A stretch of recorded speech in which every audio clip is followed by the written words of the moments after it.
Oke, ini menarik gitu ya. Anak-anak yang miskin emosi atau dikuasai oleh emosi negatif biasanya berat.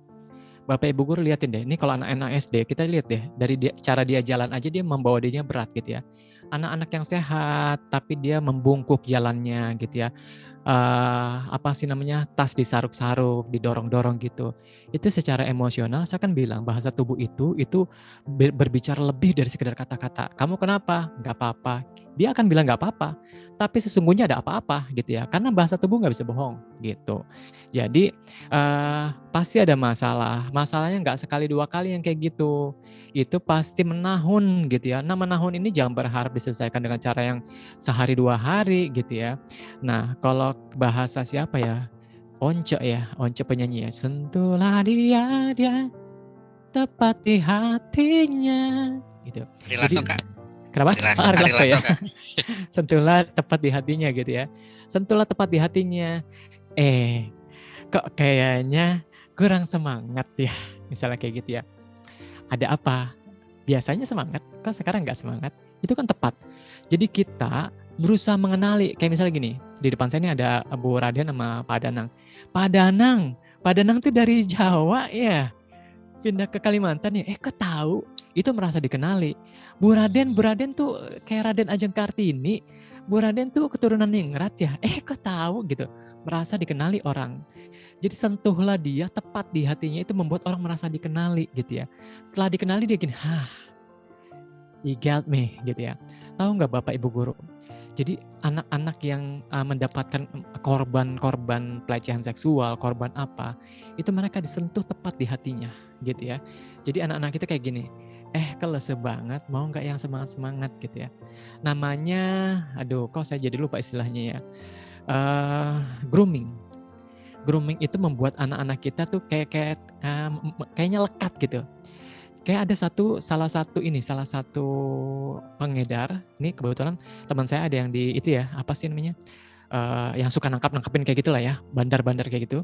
Itu, pengedar ini, dia ini si polisi ini lagi membuntuti si anak ini. Ternyata pas dibuntutin, didatengin tuh sama si pengedar itu. Tahu nggak Bapak Ibu, yang dilakukan si pengedar itu apa? Yang si bandar ini, ke anak-anak itu. "Maaf ya boy, om nih terlambat sedikit aja. Tapi kamu good boy, kamu tetap nunggu dengan baik. Luar biasa emang kamu." Diikat hatinya. Jadi bahasanya bukan kayak gini, kamu tahu kan bahwa jalanan kamu tahu kan itu tuh bahasa-bahasa yang logika.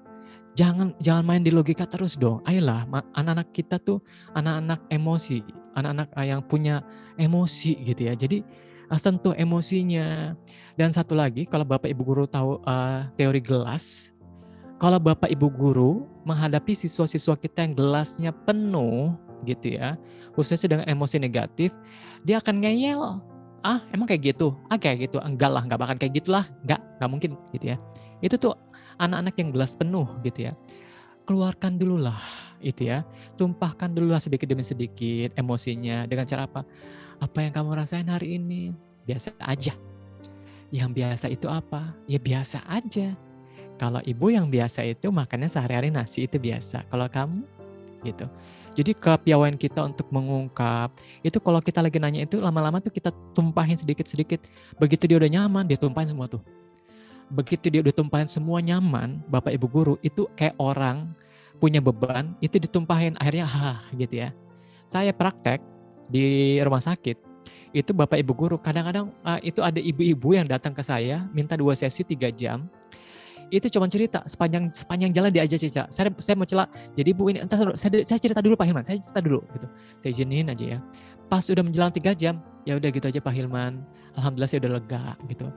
Pak Hilman tuh ngangguk-ngangguk kayak ngertiin saya banget. Terima saya ini nggak dilakukan oleh suami saya.